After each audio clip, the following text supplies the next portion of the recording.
Et le grand défi, comme je l'ai dit, demeure, et selon mon ultime conviction, l'éducation, l'accès à l'école pour les enfants handicapés, parce que c'est la voie du développement.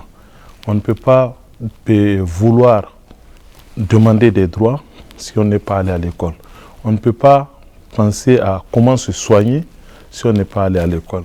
Le logement est un défi pour les personnes handicapées, la santé est un défi, la pitance, le plat quotidien est un défi pour les personnes handicapées. Mais nous pensons que la résolution de ces défis, pour avoir des réponses à ces défis, il faut commencer par amener les personnes handicapées à l'école, pour qu'ils puissent être les interlocuteurs avec les autorités, avec les barres de fonds, pour leur dire de quelle manière est-ce qu'on peut aider les personnes handicapées.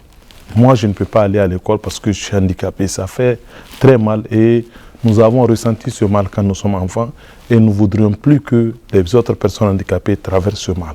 Pour les enfants en fauteuil roulant, les handicapés physiques, comme on les appelle, ça va encore parce qu'ils peuvent aller à l'école de la rue, à l'école du quartier. Mais j'ai un sentiment très fort d'abandon pour les enfants qui ont une déficience intellectuelle ou les enfants qui ont un très lourd handicap. Donc, eux, ils ne peuvent pas aller à l'école. Ils sont lourdement handicapés. Il faut qu'on les prenne pour les faire asseoir, pour les faire la toilette, tout ça là. Il faut que quelqu'un le fasse. Et le maître d'école ne va pas faire les besoins de cet enfant à l'école.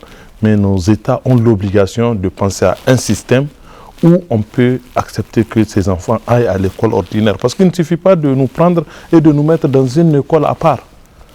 L'enfant ne se réjouit pas. L'enfant veut faire les mêmes jeux que les enfants du quartier. Moi, dans mon enfance, j'ai joué au football avec les enfants du quartier. Je suis allé au fleuve, nager avec les enfants du quartier. Nous sommes allés dans les jardins, voler des mangues avec les enfants du quartier. C'est des risques que nous prenons parce que nous n'avons pas conscience de notre handicap. Nous n'avons pas conscience des difficultés. Un enfant handicapé ne sait pas qu'il est handicapé. Lui, il sait qu'il est un enfant comme les autres, il doit aller à l'école. Et quand sa mère lui dit non, tu ne peux pas aller à l'école, il ne peut que pleurer. Donc c'est vraiment un appel que je lance pour que ce défi soit pris à bras le corps par toutes les parties, par tous les intervenants dans la question du handicap. La question de l'éducation est une question fondamentale. On ne saurait parler de droit pour les personnes handicapées si on ne règle pas la question de l'éducation.